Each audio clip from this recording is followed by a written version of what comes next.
ammonia spikes, Wrasse drama, flukes, reactors, skimmers and nutrients, all going to be discussed today on the 425xl update.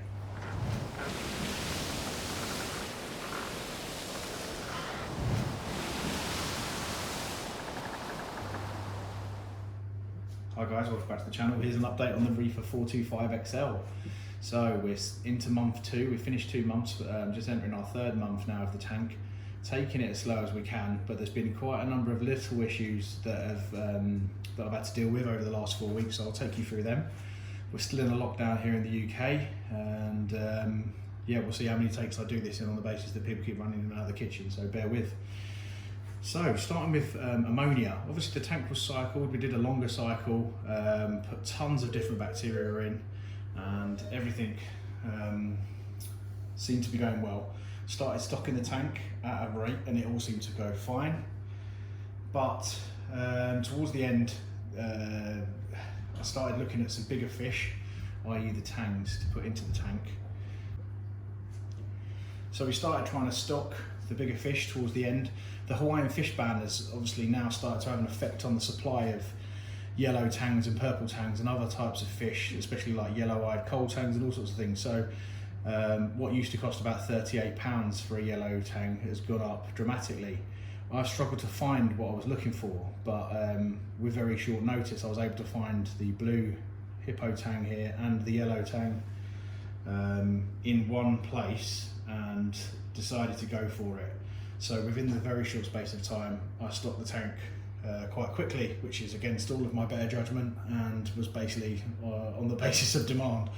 So what resulted, even though I was keeping a very close eye and keeping sort of feeding to a minimal, was an ammonia spike occurred. So I was testing the water regularly anyway, following purchasing the fish, and all of a sudden a bit of ammonia arrived and following nitrite. So immediately I used Skimmer Prime, neutralised it, and then started the process of multiple water changes. Now I've got an auto water changer which is about 88 litres in size, which I used, and over the course of the next 2 or 3 weeks, every other day I did water changes, and every day tested for ammonia and nitrite, and when it occurred again, used Prime. So it was a bit of a pain. 88 litres of a water change is a lot of salt. I went for about £60 worth of blue bucket Red Sea salt, so it wasn't cheap, but the result is that none of the fish seemed stressed by it, and all of them survived.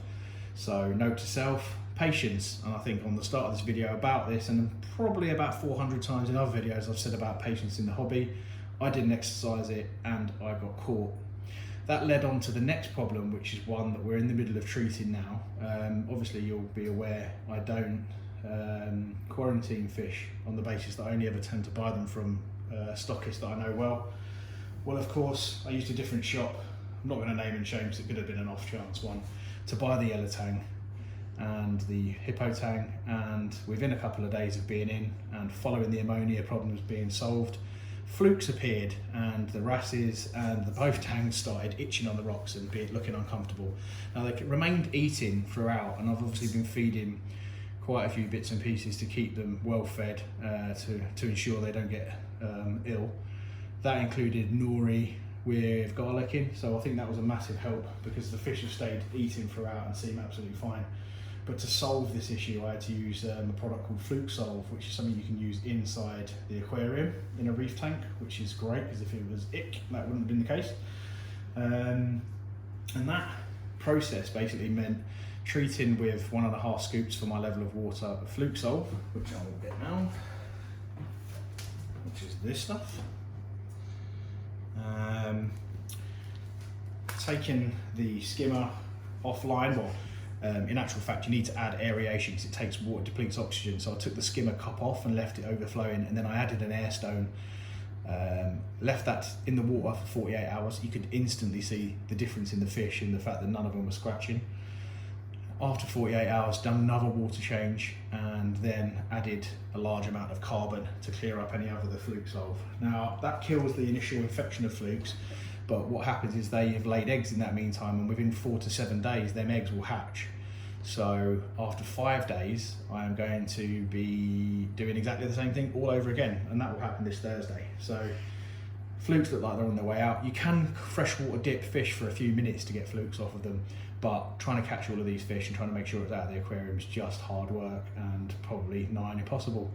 So yeah, we're through that as well. I know millions of people, especially a couple of guys on Instagram, are like, what are you doing, quarantine your fish? I literally don't have the time or the space to do that. It's risky, and yes, I could end up with parasites in the tank. I've obviously had that now, so it's frustrating, but I'm not going to be. I also think there's a risk when you quarantine fish in a little plastic box for a space of weeks. I feel like there's a risk of them being stressed out and sort of getting ill because of that anyway. So yeah, we're through fluke solve, we're through the ammonia spikes, the tank's really settling in. The fish are all absolutely beautiful and glorious. They're hungry, they're down this side of the tank here because I'm standing here.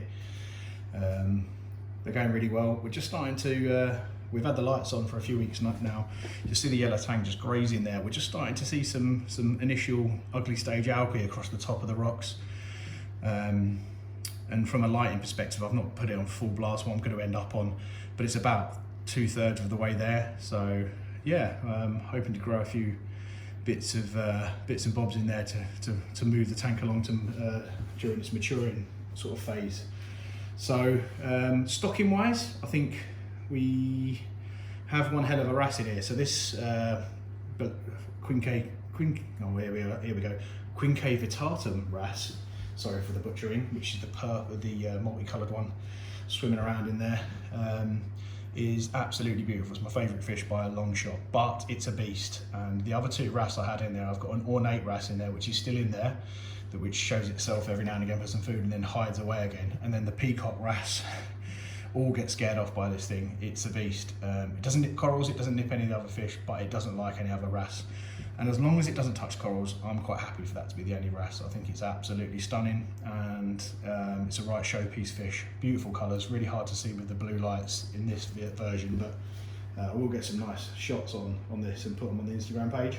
So stocking wise, it's good. I don't really want hundreds of fish in here. They all want to have a job. The only other options in my head at this point is I've always been interested in a scarlet hawkfish, so I haven't given up on the idea of potentially going with one of them. And then depending on nutrients, which I will get onto in a minute, I may add a few Anthias across the top just to bring the bio load up. So just sticking on the wrasses for now. I noticed that the peacock wrasse was getting bullied by that big wrasse, and in a weird turn of events, it was in the corner looking a bit sorry for itself, and on the spur of the moment I grabbed my fish net, dumped it in there and grabbed the peacock wrasse out first time into the net, and then realised I hadn't thought about what I was going to do with it. So it went straight into the other tank, the nano tank, which again isn't ideal because that's got a big wrasse in there that needs to come out, which I can't catch. But it's seemingly a lot better in there and not being attacked. So I've got to come up with a plan for the wrasse in the nano. But for now it's surviving and they're all eating and not being attacked, so I thought it's got to be a better place for it. So it perhaps will be going back to the shop with the other wrasse if I can catch them. So yeah, that's an update on the livestock, but everything's healthy. They're all starting to chew on the rocks. They all eat nori every day, a bit of mysis, some flake, some pellets. I choose all sorts in there, and I've been putting a little bit of each in every day just to keep the sort of the variety of diet there. So yeah, we've got healthy livestock.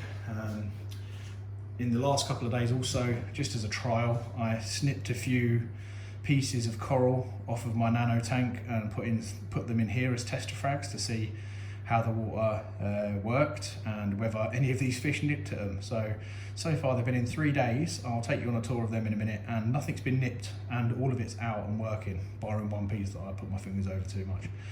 So we've got tester frags in and they're working as well. So yeah, I'm really happy with it. It's a stunning tank. I can't wait to grow loads of corals and grow them out, but we're nowhere near ready for that yet. So I'm just going to take my time with it and hope that we get a nice mature tank in a couple of months' time where we can start loading some nice SPS corals into it.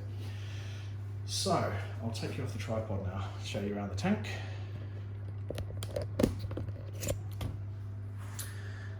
We can go in a bit closer to the fish.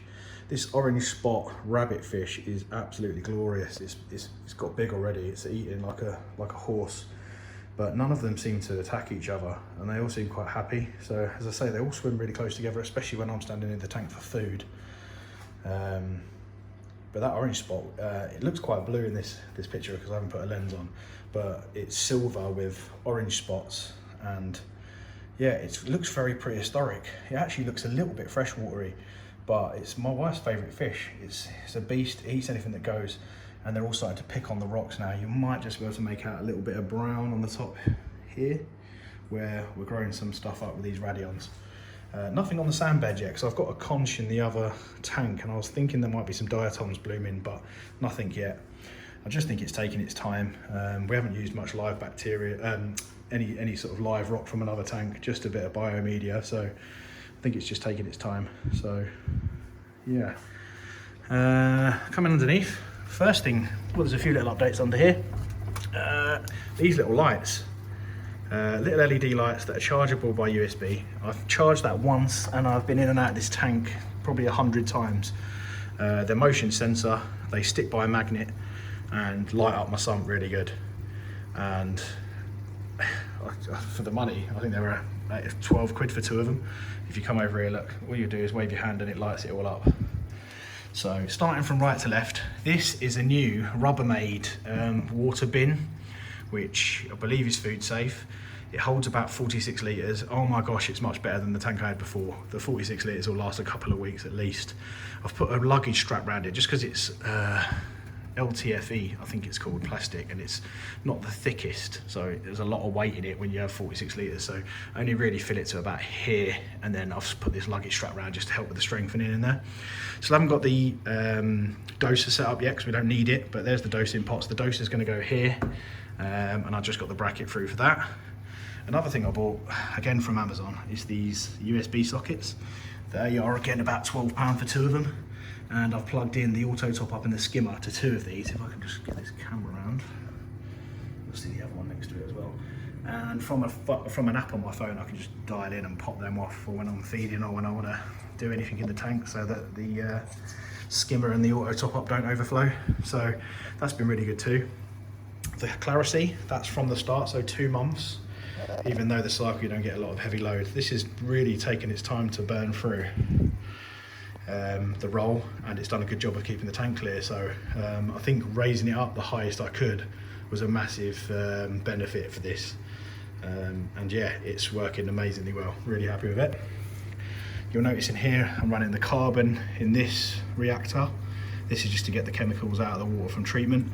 And today I've just added Phos, because one of the byproducts of feeding quite a lot in the last few weeks has been that the phosphate's gone up to 0.3. Yep, hold on, 0.3. So that's, I noticed that the other day when I started testing for it on the Hannah checker, and thought, right, we need to start doing something about that. So we've done a few water changes, and I've now got Phos in this one reactor. The reality is I'll probably put the Phos in this one because it's a bigger reactor going forward, but I really wanted to try and take the medicine out of the water first. UV, solid as, has been on throughout. Again, not seeing any problems in the tank, not too much algae. I can only think it's working well. They're always a tricky thing to work out how good they are, because the only way you can test it is by turning it off, which I'm not prepared to do. So quite happy that's there. Skimmer. So the skimmer, it's got a decent head of foam, but it's really not pulling anything out. And I think, one, it's quite a big skimmer, and there's not a lot of waste in here from a nitrate perspective or from an uneaten food perspective. So I think the skimmer is well oversized. You might have even gone for the smaller one and it worked, but it is still pulling out a bit. So nitrate wise, it's at 3 in the tank, pretty solid, 2 or 3. Doesn't go up any higher. It's just the phosphate that I need to deal with, which the Phos will help with. So I think if I do eventually get more fish stock in to raise the nitrate levels, or to keep the nitrate levels going, that will come in handy more. But between that and a bit of Phos, I mean, we've got this nailed. I really don't feel the need for a refugium. Some people would say, well, do that and then the phosphate go down, but again, this solves the issue, so I'm quite happy. Return pumps in the back there, nothing really to show there. So yeah, it's been a busy few weeks with the tank, with the water changes and and the treatments, and yeah, some of it could have been avoided, I'm sure, but I don't think I'd change anything if I could go back, because the parasites that are really bad are ick, and the fish had gone through an element of quarantine at the fish shop that I bought them from. So who knows, fingers crossed it works well. They may all have it and the UV's hiding it, I just don't know. And that's the route I've chosen. So sorry it's a bit of a rambling update, but it was just a quick one because I hadn't been on for a few weeks and I wanted everyone to know the tank's going well. And I'll do a little update on the nano in the next couple of weeks, not much change there. And before I go, I'll just show you the Sps Frags that I cut off and popped in as testers. So you'll see here there's a bit of plate, so Montipora capricornus. There's another piece there that's whited out, and I think that's because my finger touched most of it, but it has still got a little bit of life in it. But that piece has now been in for quite, let's get in there a bit closer, that's been in for quite a number of days. The polyps are out and it's looking nice. Above it, you'll see a bit of Montipora stellata, I think it is. And that's a nice little frag that seems to be going well. Getting there a bit closer. And then behind it, you will notice, if the pelvis moves out of the way, a piece of Stylophora, which is fluffy and fine. And then I put another frag of Stylophora over the other side here. And there it is. And that's fluffy up, the polyps are out and looking fine. From another angle there, so a couple of little frags from the tank, all doing well. Okay, so that's it for this update. Please like and subscribe, pop me any comments, check me out on Instagram, and I'll speak to you soon. Cheers.